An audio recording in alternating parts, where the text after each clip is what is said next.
لله رب العالمين والصلاة والسلام على سيد الأنبياء والمرسلين وعلى آله وأصحابه أجمعين.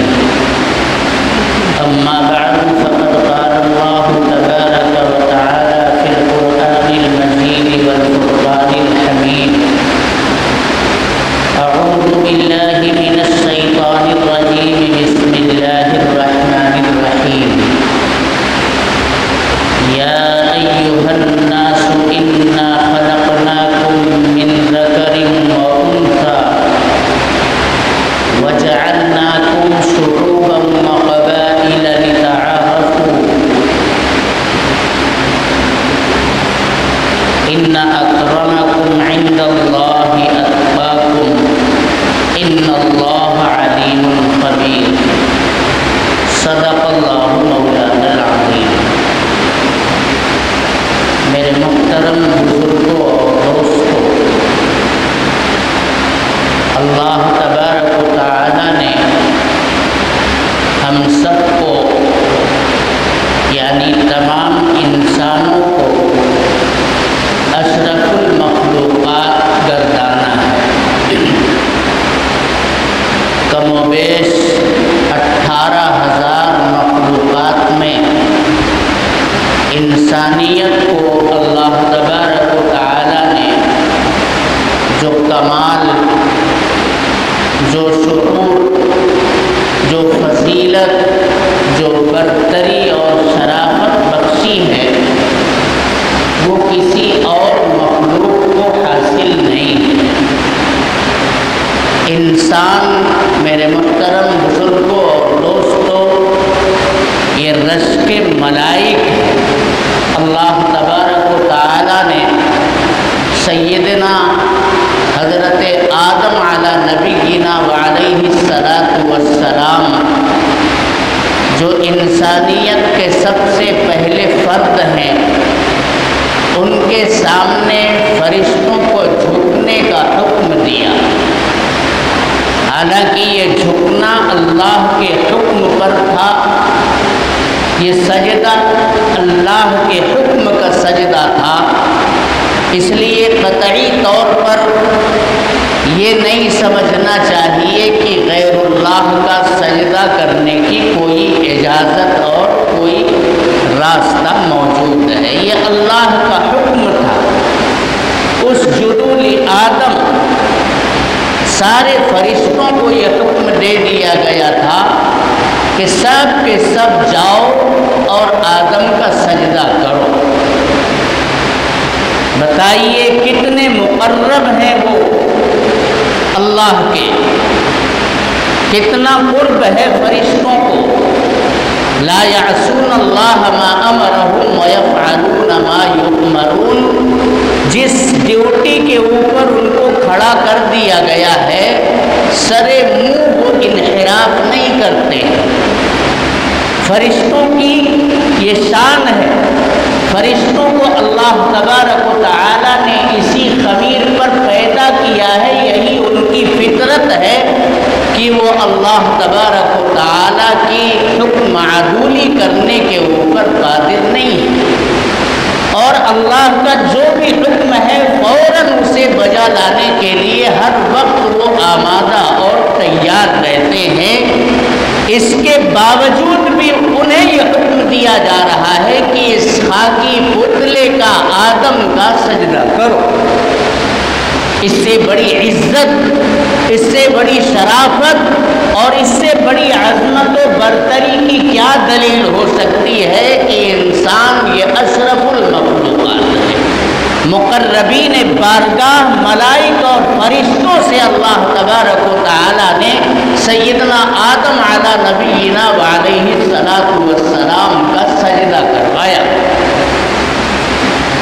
تو ہماری عظمت، ہماری برتری اور فضیلت کا تقاضا تو یہ ہونا چاہیے کہ ہم اللہ تبارک و تعالی کی ایک ایک بات کو بغور سنیں، سمجھیں اور اس کے ایک ایک تقاضے کے اوپر، ایک ایک مطالبے کے اوپر عمل کرنے کے لیے دوڑ پڑیں.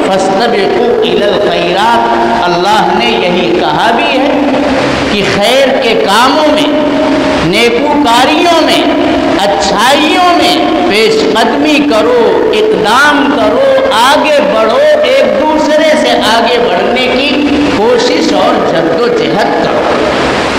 میرے محترم بزرگوں اور دوستوں، خیرات کیا ہیں اور شرور و فتن کیا ہیں، اس کی فہمائش کے لیے، اس کو سمجھنے سمجھانے کے لیے اللہ تبارک و تعالی نے کتابیں اتاری، انبیاء کرام کا سلسلہ اتارا، اور پیغمبر آخر الزمان جناب محمد الرسول اللہ صلی اللہ علیہ وسلم پر آ کر کے سلسلے نبوت و رسالت کی تکمیل فرما دی۔ جتنے بھی خیر ممکن ہو سکتے تھے اور جتنے بھی شرور اور فتن تھے، سب کو اللہ تبارک و تعالی نے جناب محمد الرسول اللہ صلی اللہ علیہ وسلم کی ذات گرامی کے اوپر منکشف کر دیا تھا، اور آپ نے انسانیت کے سامنے بغیر کسی لاگ لپیٹ کے اس کو بیان بھی کر دیا۔ آپ صلی اللہ علیہ وسلم نے اپنی مرضی سے، اپنی منشا سے، اپنی طرف سے گڑھ کر کے کوئی بات نہیں رکھی انسانیت کے سامنے، بلکہ جو کچھ بھی آپ کرتے تھے وہ اللہ کی مرضی سے کرتے تھے، اس کی منشا سے کرتے تھے، اس کی اجازت اور اس کے ایما پر ہی آپ صلی اللہ علیہ وسلم کیا کرتے تھے۔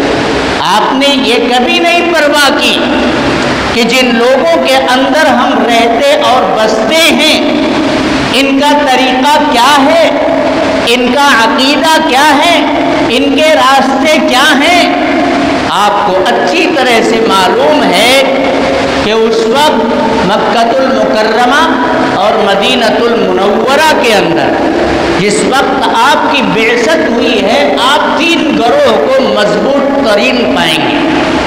ایک تو مشرکین کا تھا جو بت پرستی کے اوپر تلے ہوئے تھے، اور ایک یہود کا تھا، یہودی، اور ایک نصارہ کا تھا جو حضرت عیسیٰ علی نبینا وعلیہ السلام کو ماننے والے تھے۔ آپ نے کسی کی پرواہ نہیں کی۔ آپ صلی اللہ علیہ وسلم نے دو ٹوک لہجے میں اس وقت بھی جب آپ کے دست حق پرست پر بیعت کرنے والوں کی تعداد صرف 5 اور 6 تھی، اس وقت بھی آپ نے کلمہ لا الہ الا اللہ محمد الرسول اللہ پڑھنے کی اور اس کے اوپر آنے کی لوگوں کو تلقین فرمائی تھی۔ آپ کو اگر کسی گروہ کے اندر شامل ہونا ہوتا اور احساس کمتری کا آپ شکار ہوتے، کسی کو برتر سمجھتے، اللہ تبارک و تعالیٰ کے اس پیغام کے سامنے تو کسی کا ساتھ آپ پکڑ لیتے۔ آپ کو مشرکین کا طریقہ کار نہیں اچھا لگتا، یہود کے، لیکن نہیں، آپ صلی اللہ علیہ وسلم نے اللہ کی جانب سے دیے گئے پیغام کو بغیر کسی ڈر کے، بغیر کسی خوف کے اور بغیر کسی لیپا پوٹی کے اعلان کر دیا، یا ایھا الناس قولوا لا الہ الا اللہ تفلحون۔ چھوڑ دو ان بتوں کو، ختم کرو اپنے اس پرانے عقیدے کو۔ تمہارا یہ دعویٰ ہے کہ ہم نے اپنے آبا و اجداد کو اسی طریقے کے اوپر پایا ہے، اللہ تبارک و تعالی اس دعوے کے اوپر تم سے خوش نہیں ہو جائے گا۔ یہ طریقہ کار غلط ہے تو غلط ہے، جو سچائی ہے وہ سچائی ہے، دودھ کا دودھ اور پانی کا پانی جناب محمد الرسول اللہ صلی اللہ علیہ وسلم نے کرنے میں ہی گزار دی۔ آپ کو مشکلات کا بھی سامنا پڑا، مشرکین اور کفار نے بھی بے انتہا آپ کو ستایا، اور مدینہ المنورہ کے اندر پہنچنے کے بعد یہود نے، نصارہ نے آپ صلی اللہ علیہ وسلم کے خلاف کیسی کیسی منصوبہ بندیاں اور سازشیں رچی، لیکن جناب محمد الرسول اللہ صلی اللہ علیہ وسلم نے پیغام حق کے سامنے کسی بات کی، کسی شخصیت کی کوئی پرواہ نہیں کی، صرف اللہ تبارک و تعالیٰ کے احکام اور اس کے دین کا احیاء ہی آپ کا مطمع نظر بنا، اور اسی کے مطابق آپ نے لوگوں کو سمجھانے کی اور انہیں راہ راست پر لانے کی جد و جہد کی۔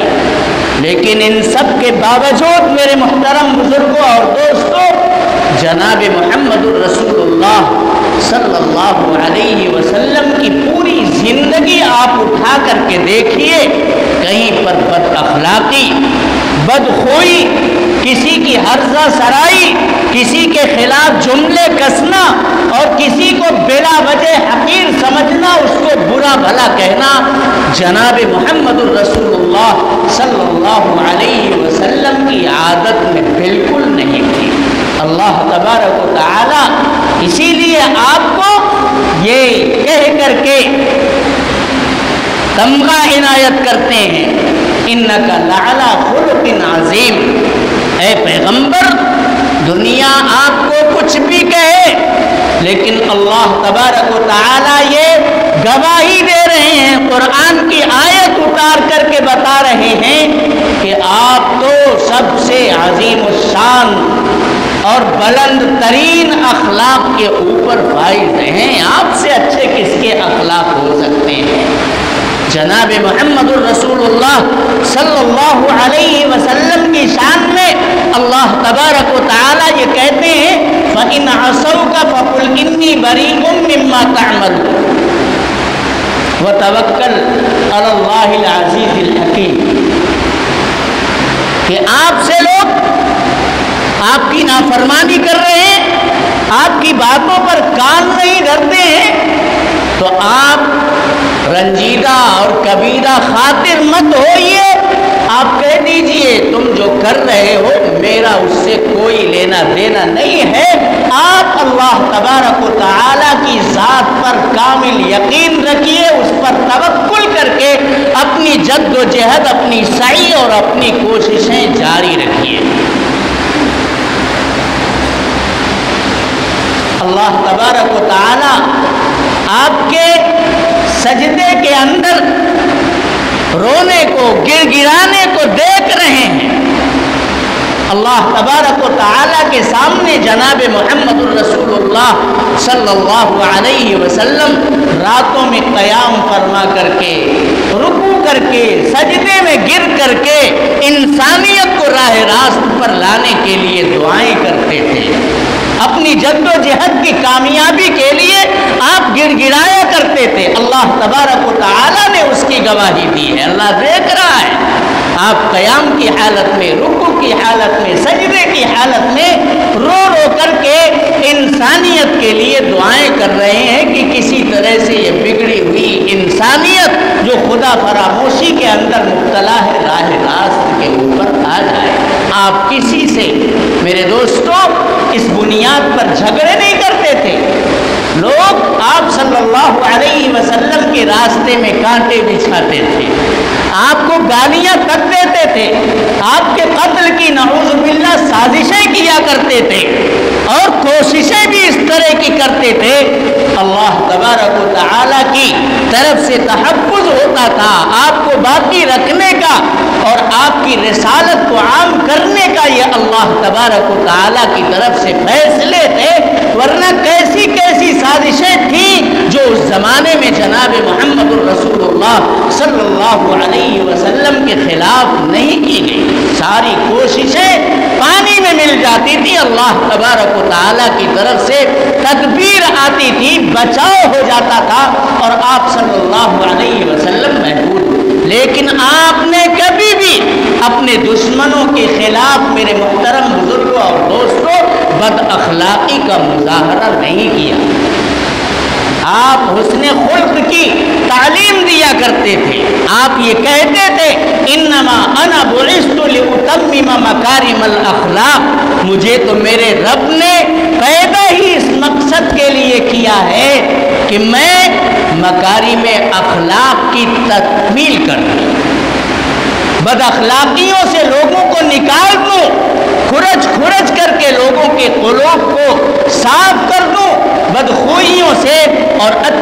اچھے اخلاق سے لوگوں کو آراستہ اور پیراستہ کر دوں، یہ جناب محمد الرسول اللہ صلی اللہ علیہ وسلم کی مکہ مقاصد بعثت میں سے ایک بہت بڑا مقصد تھا۔ انما انا بعثت لاتمم مکارم الاخلاق۔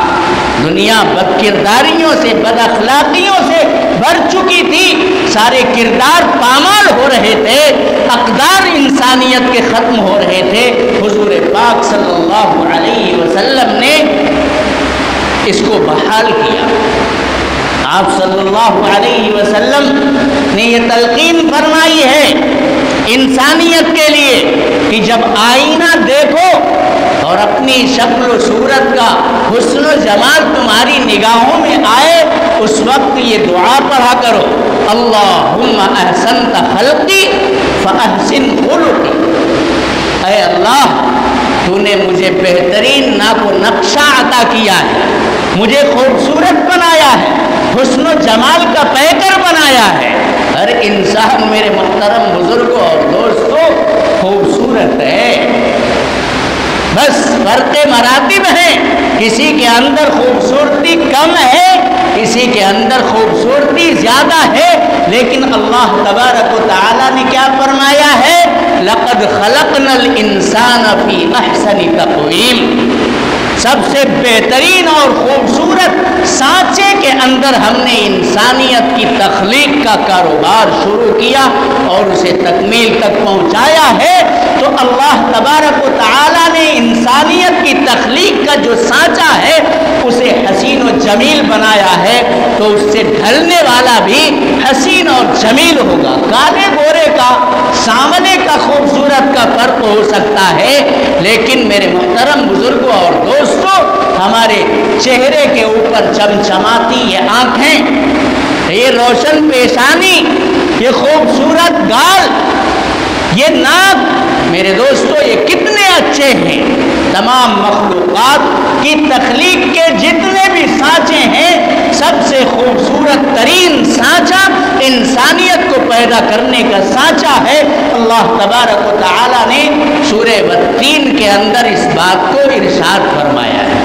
تو حضور یہ کہا کرتے تھے کہ جب بھی آئینہ دیکھو تو اس وقت یہ دعا کرو، اے اللہ، یقیناً تو نے میری شکل و صورت کو بہت خوبصورت اور حسین و جمیل بنایا ہے، فاحسن خلقی، اے اللہ میرے اخلاق کو بھی آپ حسین و جمیل بنا دیجیے۔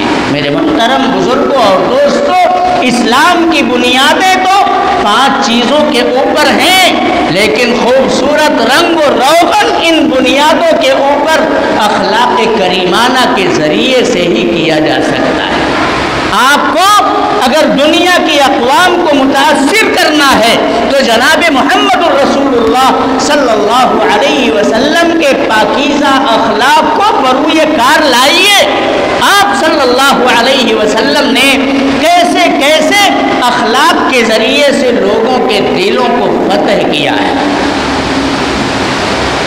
ایک مرتبہ سیدنا ابو ذر غفاری رضی اللہ تعالی عنہ نے حضرت بلال حبشی کے اوپر کوئی تبصرہ کر دیا جو انہیں اچھا نہیں لگا۔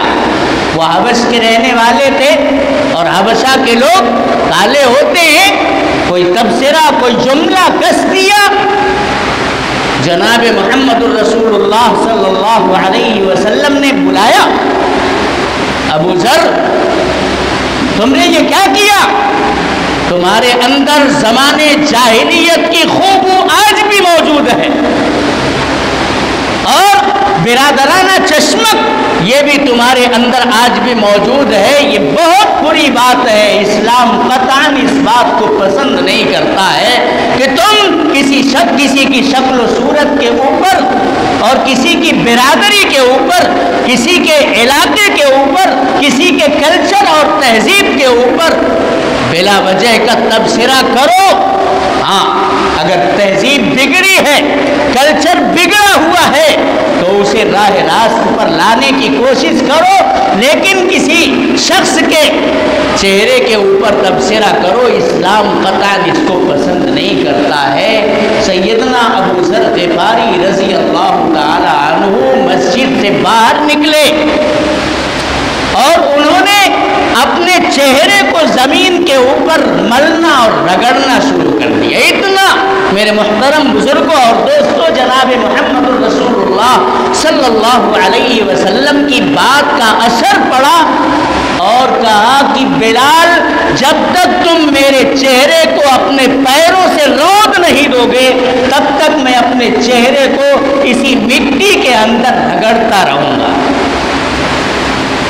سیدنا بلال حبشی رضی اللہ تعالی عنہ تشریف لائے اور انہوں نے آپ کے چہرے کو بوسہ دیا اور چوم لیا اور یہ کہا کہ میں اس چہرے کو کیسے روک سکتا ہوں جو چہرہ بار بار اللہ تبارک و تعالی کی جناب میں سجدہ ریز ہوتا ہے, جو اپنی پیشانی اور اپنی ناک کو اللہ کے سامنے رگڑتا ہے.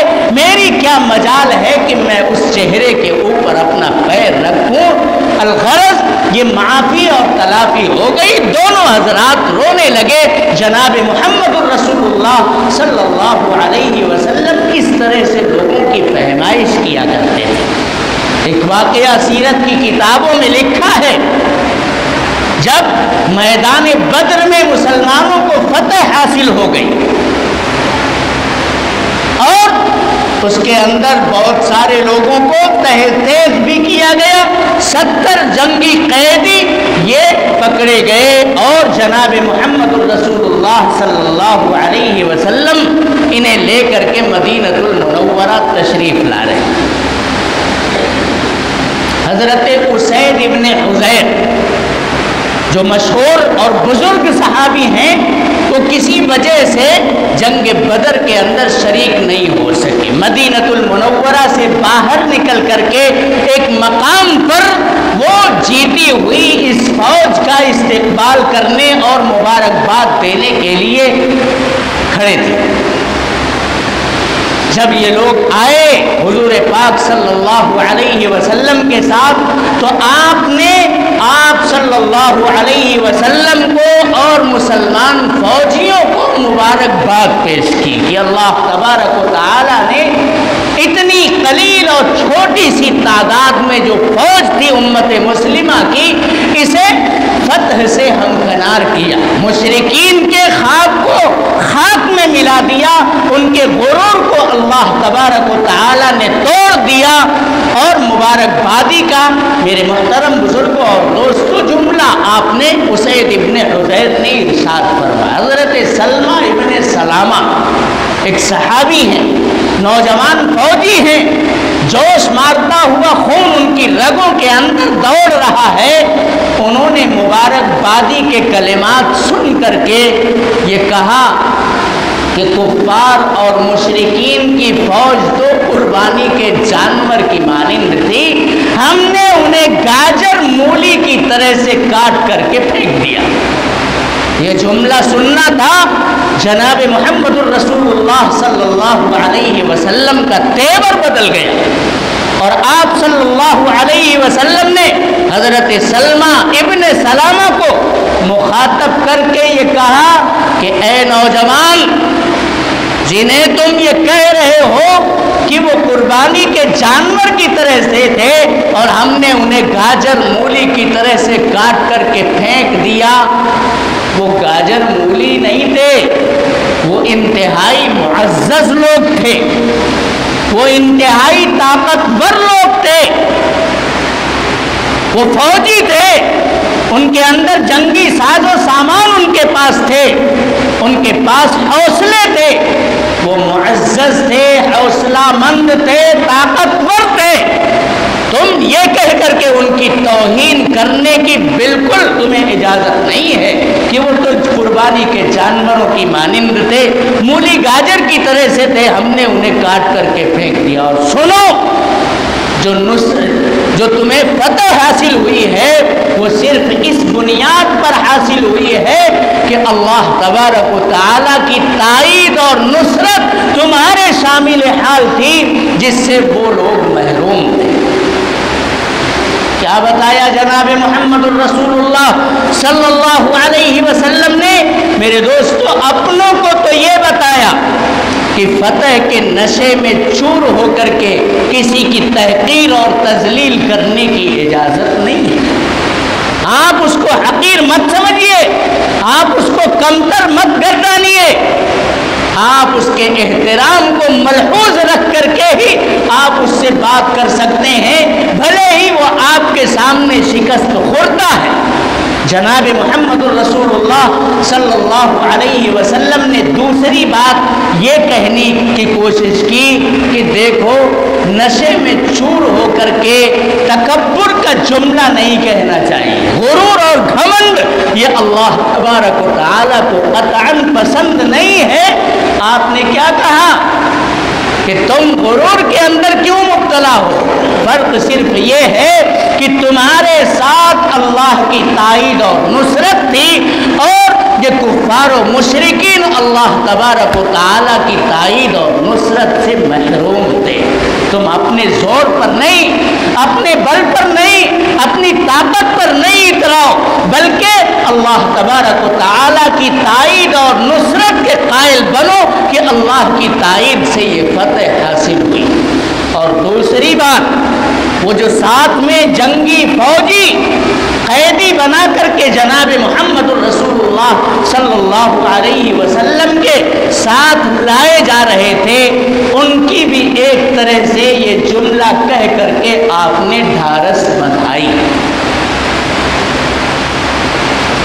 کہ آپ بھلے ہی قیدی ہیں، لیکن ہم آپ کو احترام کی نظر سے دیکھتے ہیں، ہم آپ کو عزت دیتے ہیں، ہم انسانی سلوک کے قائل ہیں، ہم بدسلوکی کے قائل نہیں ہیں۔ آج بھی ان کے ساتھ عزت کا معاملہ کیا جائے گا، احترام کا معاملہ۔ جناب محمد الرسول اللہ صلی اللہ علیہ وسلم کی یہ باتیں سن کر کے ان کے دل بھی بڑے ہوئے ہوں گے کہ نہیں ہوئے ہوں گے کہ حضور پاک صلی اللہ علیہ وسلم نے ہمارے لوگوں کے بارے میں یہ کہا ہے کہ وہ معزز تھے، وہ طاقتور تھے، تو ہم بھی انہی میں سے ہیں، ہم بھی معزز ہیں، ہم بھی طاقتور ہیں، ہمیں بھی احساس کمتری کے اندر مبتلا ہونے کی ضرورت نہیں ہے۔ جناب محمد الرسول اللہ صلی اللہ علیہ وسلم اس طرح سے لوگوں کے دلوں کو میرے محترم بزرگوں اور دوستوں جیت لیا کرتے تھے۔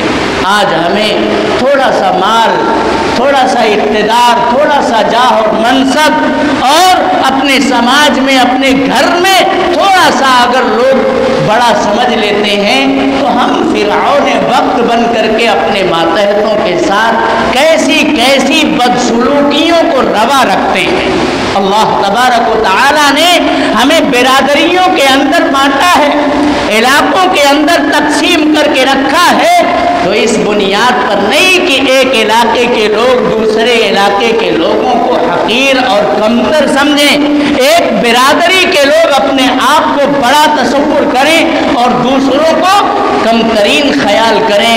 اللہ تعالیٰ نے کہا یا ایھا الناس انا خلقناکم من ذکر و انثی، اے تمام انسانوں، ہم نے تمہاری تخلیق کی ہے ایک مذکر اور ایک مؤنث سے، حضرت آدم و حوا سے سلسلے نسل انسانیت میرے محترم بزرگوں اور دوستوں اپنے آغاز سے لے کر کے یہاں تک چلتا چلا آیا ہے، اور قیامت تک یہی سلسلہ چلتا رہے گا۔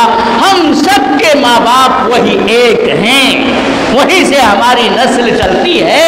انا خلقناکم من ذکر و انثی وجعلناکم شعوبا وقبائل، ہم نے مختلف قوموں میں، مختلف قبیلوں میں تمہیں بانٹ دیا ہے، کس مقصد کے لیے؟ لتعارفوا، تاکہ ایک دوسرے کے ساتھ تم اپنا کام چلا سکو، ایک دوسرے کو پہچان سکو۔ اس لیے نہیں کہ تم گورے ہو تو کالے کے اوپر انگشت نمائی کرو گے، تم مالدار ہو تو غریبوں کے اوپر جملے کسو گے، تم صاحب اقتدار ہو تو دوسروں کی اینٹ سے اینٹ بجا دو گے۔ اس مقصد کے لیے ہم نے یہ تفریق اور تقسیم نہیں کی ہے، لتعارفوا، ایک دوسرے سے کام لے سکو، ایک دوسرے سے آشنائی حاصل کرو، سب ایک ماں باپ کی اولاد۔ ان اکرمکم عند اللہ اتقاکم، معیار سربلندی اور سرفرازی کا تقوی اور پرہیزگاری ہے. اس کے علاوہ کوئی بھی چیز اللہ تبارک و تعالیٰ کے نزدیک بلندی کا معیار نہیں بن سکتی ہے. تم میں سب سے زیادہ قابل اکرام و احترام وہ لوگ ہیں جن کے دلوں میں خشیت الہی زیادہ ہے. اللہ سے جو ڈرتا ہے، تقوی کی زندگی اور پرہیزگاری کی زندگی جو گزارتا ہے، وہ اللہ تبارک و تعالیٰ کے نزدیک میرے محترم بزرگوں اور دوستوں مکرم اور شرافت والا گردانا جائے گا. تو شرافت کا معیار دنیاوی جاہ و جلال، حسن و جمال، مال و دولت نہیں ہے. تقوی ہے، پرہیزگاری ہے، حسن اخلاق ہے. آپ ان معاملات کے اندر جتنے اوپر جاؤ گے، اللہ تبارک و تعالیٰ کا اتنا ہی قرب تمہیں نصیب ہوگا. اللہ تعالیٰ ہم سب کو غرور اور گھمنڈ سے بچنے کی توفیق عطا فرمائے اور حسن اخلاق کا مظاہرہ کرنے کی توفیق عطا فرمائے. وآخر دعوانا الحمد للہ.